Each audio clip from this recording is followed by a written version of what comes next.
நம்ம பண்ண இல்லையா, நம்ம சொல்றதே உங்களுக்கு என்ன.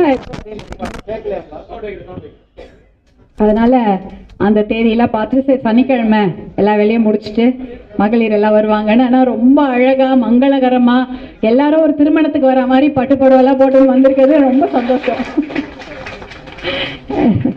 மேடையில் இன்று பாட்டாளி மக்கள் கட்சியின் மகளிர் அணியினுடைய ஒரு சிறப்பு ஆலோசனை கூட்டம் சென்னையில் நடந்து கொண்டிருக்கின்றது. இந்த கூட்டத்தை நாம் முதல்ல இன்னைக்கு துவங்க இருக்கின்றோம். நம்முடைய இனமான போராளி மருத்துவர் ஐயாவின் பாதம் தொட்டு இந்த கூட்டத்தை துவங்குகின்றோம். அதே போல இந்த கூட்டத்திற்கு இந்த மாதிரி ஒரு கூட்டம் நடத்தணும் அப்படின்னு சொல்லிட்டு நம்மளுடைய பாட்டாளி மக்கள் கட்சியின் அன்பு தலைவர் மருத்துவர் அன்புமணி அவர்களுடைய ஆலோசனை தான் இது. அவர் தான் இந்த கூட்டத்தை நீங்கள் நடத்தணும், இந்த மாதிரி ஒரு மகளிர் உரிமை நடைப்பயணம் மாதிரி ஒன்று நீங்கள் செய்து, நடைப்பயணம் இல்லை ஒரு பிரச்சாரம் மாதிரி நல்லா பண்ணணும், நிறைய மகளிருக்கு விழிப்புணர்வுகளை கொடுக்க வேண்டும் என்பதற்காக இந்த ஒரு திட்டத்தை அறிவித்தாங்க. அதற்காக அவர் தான் முதல்ல நம்மளுடைய அன்பு தலைவர் மருத்துவர் அன்புமணி அவர்கள் தான் இதுக்கு முதல்ல ஒரு துவக்கத்தை கொடுத்திருக்கார். அவருக்கு இன்றைக்கு நம்முடைய மனமார்ந்த நன்றியை நாம் தெரிவித்துக் கொள்கின்றோம். இந்த நிகழ்ச்சிக்காக உறுதுணையாக ஏற்பாடு செய்த இந்த பகுதியில் இருக்கக்கூடிய நம்மளுடைய தலைமை நிலை செயலாளர் நம்முடைய அன்பு சகோதரர் செல்வகுமார் அவர்களுக்கும், இந்த நிகழ்ச்சியை ஒருங்கிணைத்து கொண்டிருக்கும் பணியூர் அலுவலகத்தை சேர்ந்த அன்பு சகோதரர் சொல்லின் செல்வம் அவர்களுக்கும், அன்பு சகோதரர் ஜெயசீலன் அவர்களுக்கும், சசிகுமார் அவர்களுக்கும், எல்லாருக்கும் ராஜேஷ் கிருஷ்ணமூர்த்தி, இன்னும் யார் பேரைய விட்டுட்டேன்னா மாவட்ட செயலாளர் பேர்ல எழுதி வச்சிருக்கிறேன், தலைவர் பேர்ல இருந்து எழுதி வச்சிருக்கிறேன். என்னுடைய அன்பு தம்பி நிர்மல் குமார், அவங்க அப்பா தான் எங்களோட குழந்தைங்க கல்யாணத்துக்குள்ள தான் அவ்வளோ வேலை பண்ணாங்க. இங்கே 2016 எங்களோட அன்பு அண்ணன் மோனசுந்தர அண்ணன் எல்லாம் இருக்காங்க. நிர்மல் குமார், அதுக்கப்புறம் வந்து பச்சையப்பன் அவர்கள் சண்பு தம்பி, அதுக்கப்புறம் பகுதி செயலாளர் உதயகுமார், தலைவர் பகுதி தலைவர் பாலு, இவங்க 4 பேருக்கும் எல்லாருக்குமே இதெல்லாம் ஒருங்கிணைத்து கொண்டிருக்கும் பசுமை தாயகம் அருள் அவர்கள் இதுக்கு வந்து வரைவெல்லாம் எழுதி கொடுத்துருக்கிறாரு. இன்னும் அந்த வேலையெல்லாம் நாங்கள் பண்ணிட்டு சொல்லிடுவோம். இவங்க எல்லாருக்கும் என்னுடைய முதல்ல நம்மளுடைய குடும்ப உறுப்பினர்களான நம்மளுடைய அன்பு தம்பிங்களுக்கு நம்ம நன்றி சொல்லணும் இல்லையா, அதை நம்ம சொல்லிட்டோம். இனிமேல் நமக்கு தான் மேடை, நம்மளது மகளிர்து. இன்னைக்கு இதை தான் பண்ண போகிறோம். இந்த பக்கத்தில் எல்லாருக்கும் உங்கள் எல்லாருக்கும் தெரியும், மேடையில் அம்மா நம்மளுடைய சக்தி கமலாம்பாள் இருக்காங்க, முன்னாள் சட்டமன்ற உறுப்பினர். அவங்க போகாத கிராமமே கிடையாது இல்லையாம்மா? எத்தனை கிராமம்? ஆமாம், அதான் அவங்க சொல்கிறாங்க பாருங்க, நான் எத்தனையோ லட்சம் கிராமங்களுக்கு போயிருக்கேன். ஏன்னா நான் அவங்க சொல்கிறத நான் கேட்டிருக்கிறேன்.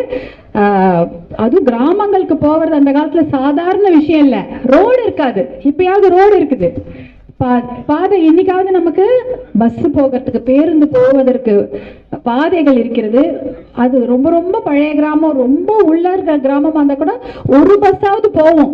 ஆனால் அந்த காலத்தில் பாதை இருக்காது, பஸ் கூட போகாது. மாட்டு வண்டிலையோ இல்லை சைக்கிள்லையோ, லைட்டு எதுவுமே, ஃபோன் இருக்காது, ஃபேன் இருக்காது, எதுவுமே கிடையாது. அப்பெல்லாம் போய் பரவாயில்ல சொல்லட்டும், நீங்கள் சொல்கிறத நான் கேட்டுக்கிறேன். வந்து அந்த மாதிரி ஒரு கஷ்டமான காலத்தில், ஒரு சவாலான காலத்தில் நம்ம சங்கத்தையும் அவங்க வளர்த்துருக்குறாங்க, கட்சியும் வளர்த்துருக்குறாங்க. அவங்களுக்கு எவ்வளோ எல்லாருக்குமே இருக்கும். நிர்மலா ராசாமாலாம் சொல்லுவாங்க, எவ்வளோ சரியா கேட்கலையா, இவ்வளோ நேரம் பேசுறது கேட்டுச்சா கேட்கலையாம்மா? மைக்கே இல்லைனாலும் நான் வெறும் குரல்ல சத்தமாக பேசுவேன், அது ரொம்ப பிரச்சனை. அது மாதிரி நிர்மலா ராசாமாவும் என்கிட்ட சொல்லுவாங்க, எப்படிலாம் போய் நாங்கள் கட்சி வளர்த்தோம். கிராமத்தில் ராத்திரி படுத்து தங்கறதுக்குள்ள இடம் இருக்காது. ஒரு டீ வாங்கி கொடுக்கறது கூட கிராமத்தில் என்ன இருக்கும் அந்த காலத்தில், போய் மகளிர்கிட்ட பேசும்பொழுது ஒரு டீ வாங்கி கொடுக்கறது கூட அவங்களுக்கு வீட்டில் என்ன இருக்கோ அதுதான் அவங்க கொடுப்பாங்க. அதை கேட்கறதுக்கே வெக்கமாக வேற இருக்குமா. டீ குடிக்கிறீங்களான்னு கேட்டால் பெருமைக்காவது இல்லைம்மா நாங்கள் சாப்பிட்டோன்னு சொல்லிடுவாங்களா, ஆனால் பட்னியாக தான் இருப்பாங்களாம். அப்படியெல்லாம் கடினமான காலகட்டங்களில் கட்சியை வளர்த்து சங்கத்தை வளர்த்து எடுத்தவர்கள் தான் நமக்கு இந்த பக்கமும் அந்த பக்கம் உட்கார்ந்துருக்குறாங்க. அதுக்கப்புறம் மாங்காவும் இருக்கா? எப்படி அந்த அளவுக்கு ஒரு வழி இருக்காது, தங்கறதுக்கு இடம் இருக்காது. அப்பெல்லாம் நீங்க போய் நாங்க இந்த ஊர்ல இருந்து வந்திருக்கோம், இந்த விஷயத்துக்காக வந்திருக்கோம்னா யாருக்குமே புரியாது இல்லையா? இன்னைக்காவது நீங்க போய் சொல்லலாம், நாங்க பாட்டாளி மக்கள் கட்சியில இருந்து வந்திருக்கோம், ஏன் வந்து இன்னைக்கு நான் இந்த இந்த நிர்வாகியா நாங்க இருக்கிறேன், நான் இந்த தலைவரா இருக்கிறேன், பொருளாளராக இருக்கிறேன், நிர்வாகியா இருக்கேன்னு சொல்லும் போது உங்களை வாங்கம்மான்னு உட்கார வைப்பாங்க. அந்த காலத்துல அந்த மாதிரிலாம் எதுவுமே இருந்திருக்காது. நாங்க ஒரு விஷயத்துக்கு போய் அவங்க சொல்லும்போது என்ன யார் இந்த அம்மா வந்து பேசுது அப்படின்னு பேசிட்டு அனுப்பிட்டு இருப்பாங்க. எனக்கு தெரியும், எனக்கு செல்வம் செல்வி அம்மாவும் செல்வி செல்வம் அம்மாவெல்லாம் எப்படி நான் அந்த காலத்தில் அவங்க பேர்லாம் படிப்பேன், ஏன்னா பத்திரிகையிலலாம் இருக்கும், கீழெல்லாம் கடைசியாக தான் போட்டிருப்பாங்க. நான் சொல்லுவேன் ஏன் இவங்க பேர்லாம் கடைசியாக போட்டிருக்காங்க அப்படின்னு. நான் அப்புறம் இப்பெல்லாம் சண்டை போடுறது, பசுமை தாயக பேர் இருந்தால் தான் கல்யாணத்துக்கே வருவேன் அப்படின்னு. அது மாதிரி மகளிருடைய பேரை போடுங்க, நீங்களே போடலன்னா யார் போடுவாங்க? தர்மபுரியில் நான் ஒரு கல்யாணத்தில் அதான் கேட்டேன், நீங்களே நம்மளுடைய மகளிருக்கு முக்கியத்துவம் கொடுக்கவில்லை என்றால் வேற யார் கொடுக்க போறாங்க? அப்படியா? இனிமேல் போட வச்சிடலாம். அதெல்லாம் இல்லை. நம்முடைய முன்னாள் சட்டமன்ற உறுப்பினர் காசாம்பு பூமாலை அம்மா வந்திருக்காங்க. அவங்க அவ்வளோ பொறுமையாக பேசுவாங்க, ஆனால் அவ்வளோ உணர்வாக பேசுவாங்க என்கிட்ட ஃபோனில்.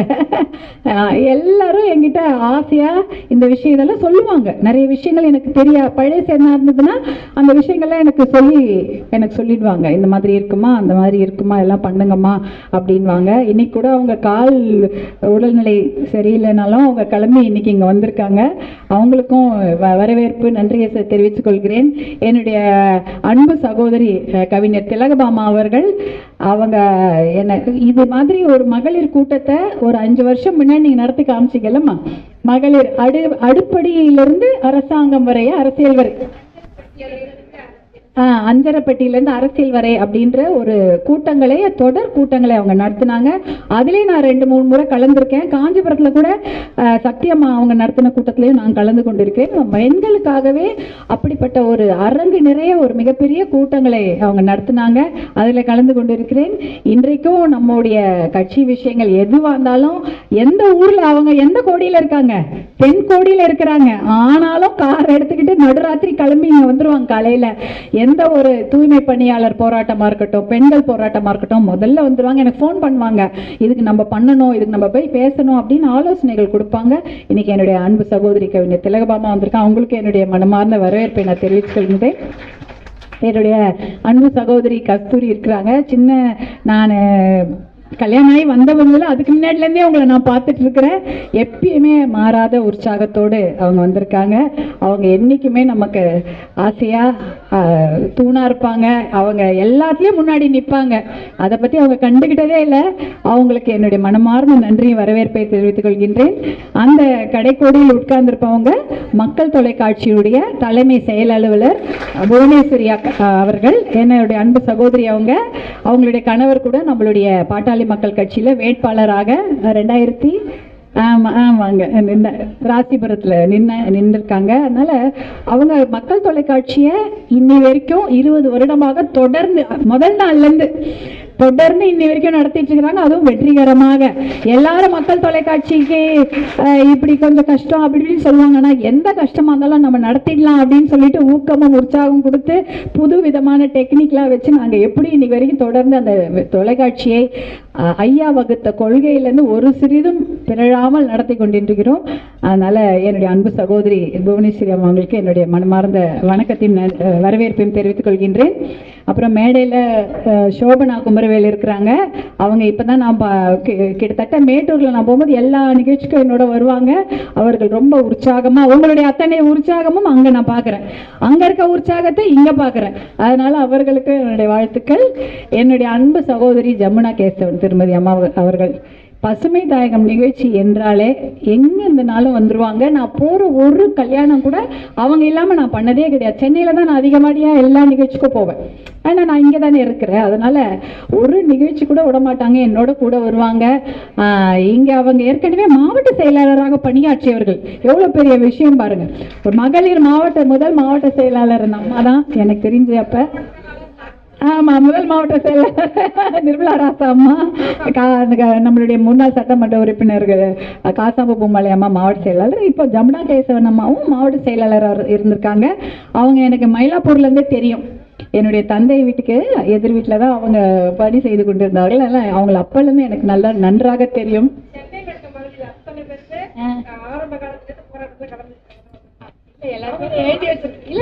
எழுதி வச்சிருக்கிறேன் பாருங்க. சென்னை மகளிர் அணி என்னுடைய அன்பு சகோதரிகள் பிரேமா சக்கரபாணி அவர்கள், பானுமதி சதாசிவம் அவர்கள், அப்புறம் கீதா ரமணி அவர்கள், கலா தினகரன் அவர்கள், சாந்தி அவர்கள், எல்லாம் வேற யாரை விட்டேன்னா கலைமதி, உஷா எங்க இருக்கிறாங்க, சாரி சரசு, எல்லாருமே எல்லாரும்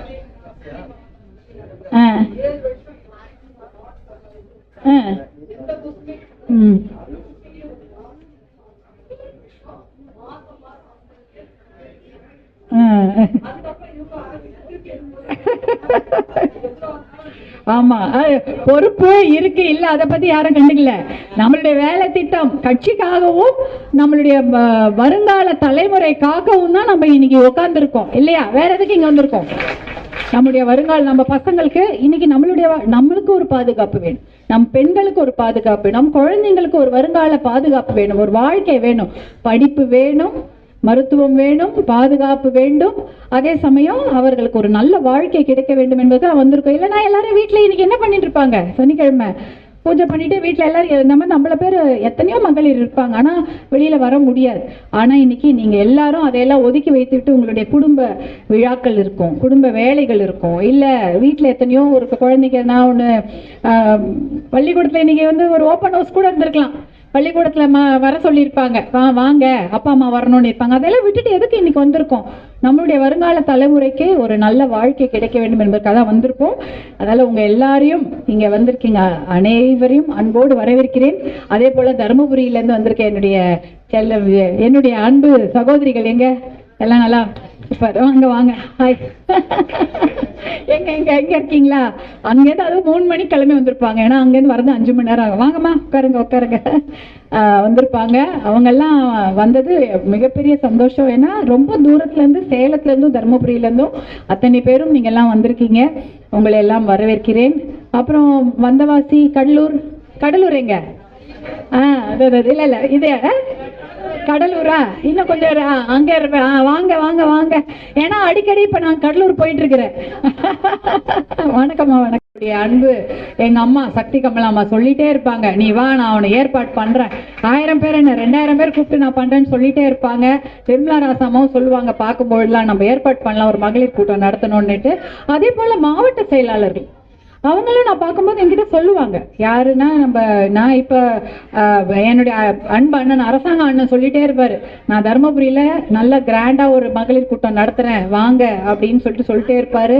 அதே சமயம் இப்போ திண்டிவனம் அன்பு சகோதரர் மோப்பா சங்கர் சொல்லுவார், கும்மிடிப்பூண்டி பிரகாஷ் சொல்லுவார், அப்புறம் அங்கே சேலத்தில் ஜேபி அவரு சொல்லிட்டு இருந்தாரு. அவங்க என்ன சொல்லுவாங்கன்னா, பசுமை தாயகம் கூட்டம் அரக்கோணம் வழக்கறிஞர் சரவணன் சொல்வாரு, பசுமை தாயகம் கூட்டம் நாங்க நடத்தலாம், ஏன்னா இங்க நிறைய மாசு பத்தி பேசுறதுக்கு ராணிப்பேட்டையில நம்மளுடைய முன்னாள் சட்டமன்ற உறுப்பினர் KL இளவழகன் சொல்லுவாரு, இங்க நிறைய மாசு இருக்குது, அதை பற்றிய விழிப்புணர்வு கூட்டங்களை நடத்த வேண்டும், பெண்கள்லாம் வச்சு நம்ம மீட்டிங் போடலாம் வாங்க அப்படின்னு அவரு சொல்லுவாரு. கும்மிடிப்பூண்டியில பிரகாஷ் சொல்லிட்டு இருந்தாரு. இது மாதிரி எல்லா மாவட்டத்துல ஆர்வமா தான் இருக்காங்க, இதை நடத்தணும்னு என்ன கேட்டுக்கிட்டே இருப்பாங்க, நாங்க பண்றோம் மகளிர் கூப்பிட்டு பண்றோம் அப்படின்வாங்க. இப்ப அதுக்கு ஒரு வாய்ப்பு வந்திருக்கு, நம்ம இதெல்லாம் நல்லா கொண்டு போய் சேர்க்கணும். இந்த விஷயங்களை இன்னைக்கு நம்ம நிறைய பேச போறோம். இன்னைக்கு மேடையில எல்லாருமே இருக்காங்க, நம்முடைய சகோதரிகள், அவங்கெல்லாம் நிறைய விஷயங்கள் சொல்ல போறாங்க. அதை நீங்க கொண்டு போய் எல்லாத்தையும் சொல்லணும். ஏன்னா அந்த காலத்துல நான் சொன்னேன்ல, ரோடு இல்லை, நான் யாருன்னே சொல்லிக்க முடியாது, நான் இந்த கட்சியிலேருந்து வரேன், அந்த இதுலேருந்து வரேன்னா யாருக்கும் தெரியாது. இப்போ அப்படி இல்லை, இப்போ எல்லாருக்கும் நம்மளை பற்றி தெரியும். அவங்க போய் சொன்னீங்கன்னா உடனே உங்களை வரவேற்று பேசுவாங்க. ஆனால் இப்போ இருக்கிற பெண்களுக்கு என்ன சவால் எப்படின்னா, நம்ம போனோன்னே அடுத்தது அதை பார்த்துட்டு இன்னும் 4 பேர் வேற கட்சிக்கார வேஷ்டி கட்டின்னு வருவாங்களா இல்லையா? போட்டி நிறைய நம்ம நிறைய விஷயங்களை கொண்டு போவோம், அவங்க வேற ஏதாவது கொண்டு போவாங்க, இதை பண்றோம் அதை பண்றோம்னு சொல்லுவாங்க. அதனால இதையெல்லாம் சமாளிச்சுட்டு இன்னைக்கு நாம பெண்களை ஒன்னா ஒரு இடத்துல கூட்ட வேண்டிய கட்டாயத்துல இருக்கிறோம். அந்த காலத்துல இருந்த சவால்கள் வேற, இன்னைக்கு இருக்கிற சவால்கள் வேற இல்லையா? இன்னைக்கு வேற போட்டி நிறைய. உங்களுக்கு பஸ் இருக்கும், ரோடு இருக்கும், உங்களுக்கு வண்டி ஏற்பாடு பண்ணி கொடுக்கறதுக்கு உங்களுடைய வீட்டில் உங்கள் பிள்ளைகள் இருப்பாங்க, கணவர் கூட நீ பரவாயில்ல எடுத்துகிட்டு போய் கட்சி பண்ணி செய்யுங்க அப்படின்னு சொல்லிட்டு கார் வாங்கி கொடுத்து அனுப்பி விடுவாங்க, ஒரு வண்டியில் ஏற்றி விடுவாங்க. பாதுகாப்பாக கூட்டிகிட்டு வரத்துக்கு நம்ம கட்சியில் இருக்கக்கூடிய நிர்வாகிகள் இருப்பாங்க, ஒன்றியத்தில் இருப்பாங்க, தலைவர்கள் இருப்பாங்க, ஒன்றிய செயலாளர்கள், கிளை செயலாளர்கள், நகர செயலாளர்கள், நகர தலைவர்கள், மாவட்ட செயலாளர்லாம் நீங்கள் பத்திரமா வந்தீங்களா, பத்திரமா வீட்டுக்கு போய் சேர்ந்தீங்களா அப்படின்ற வரைக்கும் பார்க்குறாங்க. எனக்கு நல்லா தெரியும், நான் எல்லா ஊருக்கும் போயிருக்கிறேன். அம்மா அந்த அவங்களுக்கு வண்டியில் ஏற்றிக்கிட்டியான்னு கேட்டு உட்காருவாங்க வண்டி மாவட்ட செயலாளர். அந்த அம்மா விட்டுற போறீங்க, வண்டியில் ஏற்றிக்கிட்டீங்களா, அவங்களை கொண்டு போய் இறக்கணும் அப்படின்ற அளவுக்கு ஞாபகமா பேசிட்டு தான் வருவாங்க. இப்போ இதெல்லாம் செய்யறதுக்கு அவங்க தயாரா இருக்கிறாங்க. இருந்தாலும் இன்னைக்கு அது போட்டி நிறைந்த உலகம், நிறைய விஷயங்களை நம்ம அவங்க கிட்ட கொண்டு போய் சேர்க்க வேண்டியிருக்கு. இன்னைக்கு அந்த விஷயங்களை எல்லாம் பேச போறோம். எப்படி ஒரு கூட்டத்தை நடத்தணும் அப்படின்றது சொல்லலான்னு இருக்கிறோம். அதுதான் இன்னைக்கு நம்ம நீங்க தெரிஞ்சுக்கிட்டு இதை போய் உங்க ஊர்ல சொல்லணும். எப்படி மகளிர்கிட்ட போய் பேசணும், அதுதான் என்ன சொல்லி மகளிர்கிட்ட நான் நிறைய நம்மளை பத்தி சொல்லணும்னா அவங்களுக்கு விழிப்புணர்வு கொடுக்க வேண்டும் என்றால் எப்படி சொல்லணும்ன்றதுதான் இன்னைக்கு நம்ம பார்க்க போறோம். இதற்கப்புறம் அந்த பெரிய கூட்டங்கள்லாம் இருக்க போகுது, ஒரு மாவட்ட வாரியாகவோ தொகுதி வாரியாகவோ கூட்டங்கள். வாங்கம்மா வந்தீங்களா?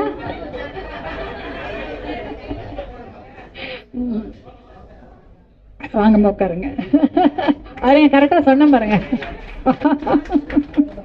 ஓட வந்துருவாங்க, எப்பயும் எடுத்துட்டு வந்து எனக்கு கொடுத்துருவாங்க, அதோட இருப்பாங்க. என்ன எடுத்துக்கிறேன் போதும், எனக்கு கார்ல இப்ப வச்சுக்கிறேன். சரி, ஏன் என்னாச்சு? கண்டிப்பா வச்சுக்கிறேன், நான் வச்சுக்கிறேன்.